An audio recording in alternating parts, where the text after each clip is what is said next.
We're the Whiskey Sippers, and these are the 5 bottles we're most excited for 2025. No BTAC. After this. All right, we're back. Thanks for joining us. If you haven't already, go hit that like button and subscribe to the channel. And we put out a lot of videos every week, so we got plenty of content for you to sift through. All right, so at the beginning of this, we said these are what we're excited for. But no BTAC. No BTAC. Not because the Buffalo Trace Antique Collection is bad by any means. It's delicious. It's just impossible to get. Yeah. I mean, that's the bottles that everybody wants to get, everybody's excited for, and hardly anybody can get them unless you're paying 5 times, 6 times retail. Or it's going towards some kind of charity function. Yeah, you're not going to really get them. Or you win lottery. Or win the lottery. That's about it. The rest of the bottles are obtainable, difficult, but obtainable, more obtainable than they're realistic. The Buffalo Trace stuff. Yeah, they're realistic. Yeah. So with that explained, Patrick, why don't you go ahead and get started? So I have some honorable mentions because these were actually on the list when we originally were talking about stuff, but I actually ended up getting them. So they missed the cut because I got them. The number 1 was actually the 2025 Old Forester 1924. I have that as well. It's one of my favorites from last year, and I'm glad they were able to do a second release of it. And hopefully it just becomes a staple every year. And the other one is actually the Balboa Rye. There was an heirloom shortage for their grains. They had it for like 2022, I think was the last year they had it. So like 3 years ago. And just very fortunate that I was down there when I was able to get it. So these were on my list and then I got them. So I got lucky. But the rest of the stuff we're going to talk about today are ones that haven't yet been released, or if they have been released, I don't have them yet. We haven't seen them. Yeah, we haven't seen them here in Ohio. So yeah, that's for sure. That being said, since I did my honorable mentions, Todd, you go ahead. All right, sure. So first bottle I'm looking forward to is the Jack Daniel's 12-year Batch 3. Yeah. So the Jack 12 Batch 1 and Batch 2 have been top 3 bottles for me the last 2 years. They've been incredible. So I absolutely love them. And so I'm absolutely looking forward for this year's. Now, as the making of this video, they released last week at the distillery and other places, other states. Here in Ohio, who knows when we'll see them. They still have not released Coy Hill in Ohio yet. Yeah. From last year. So we're always behind here. Everything's price controlled, which is great. Yeah. But the release schedule is really funky. Yeah. Compared to the rest of it's the wild. country. Yeah. So, but it is one that I absolutely want to get. I love the Jack 12s. I think they're a fantastic bottle. And I fully expect this year's to be just as good as the previous 2. Yeah, I agree. I have Batch 1 for the 10 and the 12. Yep. They're both incredible. Looking forward to maybe trying yours, or if I find one. Can't wait. For me, my first on the list is actually a little cousin to this bottle that we're drinking here tonight, is actually the Wild Turkey 8-year release. I know they did a special anniversary release that's 8 years for Jimmy Russell, but they're supposed to have a new product SKU coming out that's supposed to be, I believe, if not mistaken, a new annual edition, or just something that's going to be supposed to be a shelfer. I think it's going to be on the shelf. So So the Wild Turkey 8-year is on the shelf over in Japan. Yeah, it's on the shelf in Japan, but not in the United States. I think that's what they're looking at. Yeah. What's usually like overseas is going to be available here now. Anything coming out of Wild Turkey, especially what they did, something that's about another 7 years older than that, the 15-year release. Yeah. No, this is good juice, and I'm just a fan of Wild Turkey in general. So I really just think that whatever is going to be put out at an 8-year standard is just going to be delicious. I agree. Yeah. All right, so the next bottle I'm going to talk about, I'm looking forward to, is another 12-year product. It is the Eagle Rare 12. Yep. That is being released by Buffalo Trace. So I already have some initial disappointment that it's not being released at 101 proof. Yeah, that's what the original Eagle Rare was. However, it is going to be 95 proof, so it's going to be a slight bump up in from proof. 90. And it's going to have some extra age. And I do like Eagle Rare. Eagle Rare is a great starter pour. Yep. So I am looking forward to having that couple of years additional age statement with 5 more proof points. And if it's, I expect it to be under $100. Yeah. So more like the $70 range. I think it'll Or be 80, 70 yeah. or 80, I think. Yeah. So Yeah. I'm looking forward to that. I think it's going to be a great pour, and I don't know how hard it will be to find. I think it'll be hard, but to start out.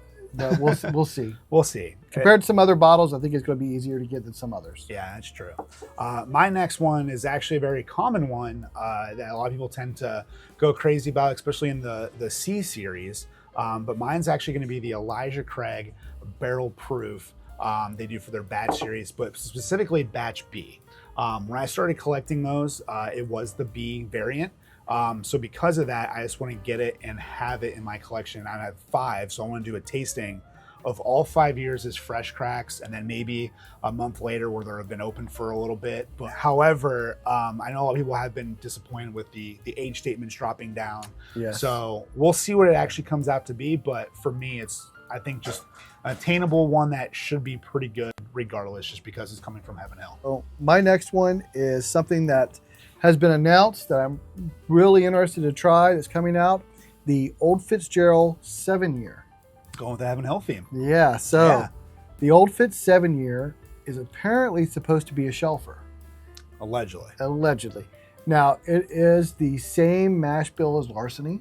Mm-hmm. However, it's going to be bottled in bond. And it's going to be 100 proof and 7 years old. Yep. So, we're going to see. I have several Old Fitzes. We have several of them here behind us on the stand. I've got 8-year, 10-year, the VVS, and I've got a 7-year Old Fitzgerald from 1970 that we had in the calendar. Oh, that's right. Yeah. So that was a 7-year, which is what this one they're releasing as. Yeah. So, but that was Stitzel Weller. That's so true. It's completely different chips. Yeah. Either way, that one should be a really good bottle. If you're just into stuff that looks pretty, that bottle shape looks exquisite. Like, it just looks so good. Well, if it's got the profile, most of the Old Fitzes to me have a really nice berry note. Yeah. And so that's kind of what I like about them. I like that note that comes through, and I've got that like on raspberry. On pretty much all of the ones I've tried. So if that 7-year is anything like that, even though I know it's like a year younger than the youngest Old Fitz that we have now, then if it's got anything like that, it's going to be a great shelfer. Yeah, almost as good as the 80 proof they had for like $13. Oh goodness. Oh my gosh. All right.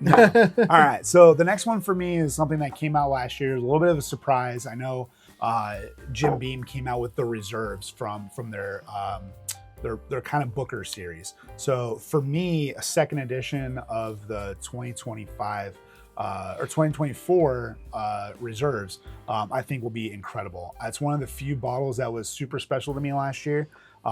I wasn't a part of their whiskey tournament for Bourbon of the Year, but for me, that was mine. So that's one that I would love to get. Let's see what the second iteration is going to be like. All right. So my next one we're going to talk about, I'm excited for, and almost excited for to see where it's at, how it compares from last year. The Russell's Reserve 13. So last year, Russell's Reserve 15 was my whiskey of the year, and Devin's winner as well. It was delicious. And to me, that was just an absolutely amazing bottle. It was a monster bottle. Now, I have had Russell's 13 in the past, and I really liked them. Batch 2 and Batch 3, my Batch 2 we killed. I have Batch 2 a little bit left. Great bottle, bottle. But I'm really interested to see how the Russell's 13 comes out this year after the way they batched Russell's 15. Yeah. And see how is that really going to compare. I mean, it's not going to be as good, but I'm going to see if the Russell's 13 steps up because of what they did with 15. I'm excited to see what happens with it. Yeah, that's a very good comparison note. I know we said no BTAC, but what people were saying last year with the Penelope releases, the estate collection is supposed to be something attainable and fairly comparable. I don't believe that at all, but I still think it's really good juice. So I think any bottle from like the 9, 10, or 11 from the Penelope estate collection would be something awesome to get. I think they're roughly around 100 to 120 bucks. If I'm not mistaken, still a little bit more on the elevated side for price. The one bottle that I got was a 9-year, and it had like a very like simple like honey note and like little characteristics, kind of like a Sugar Smacks, like the cereal. It was really good in my opinion. I would love to see and get another one, just maybe compare it to see what last year's was to this year's. But I know that's not going to come out till like December. So I did try some of the Penelope Estate from last year, and it was good. Don't get me wrong. yeah, but nowhere near but the it is BTAG not killers. It is not George T. Stagg, No, nowhere near WLW. It's not in the same category. Yes, one thing you can say is with MGP, Ross and Squibb buying the Penelope brand, they now have access to everything in their warehouse to fill their bottles. So if they want to really get their honey barrels, that's why they call it an estate collection. They have the whole family of warehouses to pick from. Yeah. All right, so for my last pick, my last bottle, this is what I actually think is going to be Whiskey of the Year. Oh, bold claim. I think it is going to rival, if not surpass, Russell's 15. And it got released last week. Yep. The Jack Daniel's 14 year at barrel strength. Yeah. Some of the other YouTubers already have those videos So out. I have refused to watch any. I have not watched any other whiskey tubers review it. I'm not going to watch any of them. I don't want anything swaying at all. Just like a movie. Yeah, because as much as I love Jack Daniels, and I speak up about Jack Daniels, single barrel proof's my daily sipper. Yep. I love everything about the Jack Daniels. I don't want anything. We're both Squires. Yeah, we're Squires. Squires, yeah. So Jack Daniel's 14, I think, is going to be the Whiskey of the Year. As good as the 12 is, to have it 2 years older at barrel proof. Yeah. I can't think of anything that I would rather try. Yeah, that's a very fair point. So that's what I'm most excited for, is that bottle. And I know it's going to be about impossible to get. Yeah.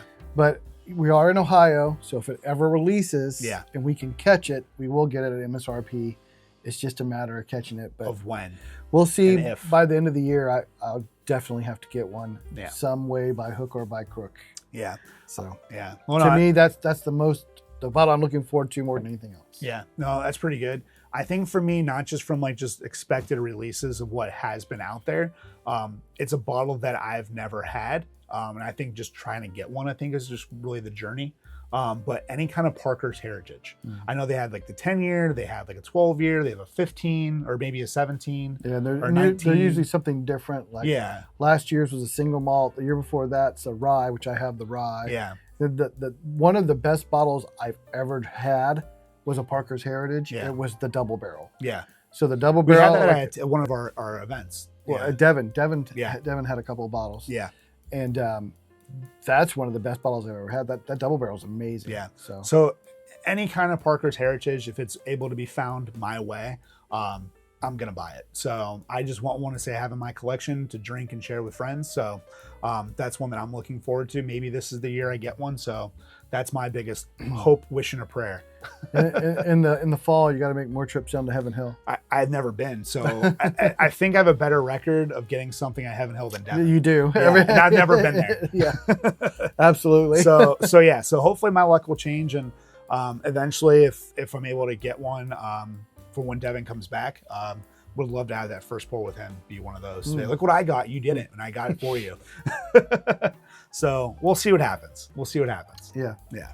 All right, so there you go. Those are the bottles we're most excited for. Let us know in the comments, like, what are you really looking forward to, or whatever you may have already grabbed. All right, everyone, thanks for joining us, and keep on the watch out for more videos. And like I said before, if you haven't, go ahead and like and subscribe, and just let us know what you think. And remember, until next time, the best bourbon or whiskey is one you like the most. We'll see you guys.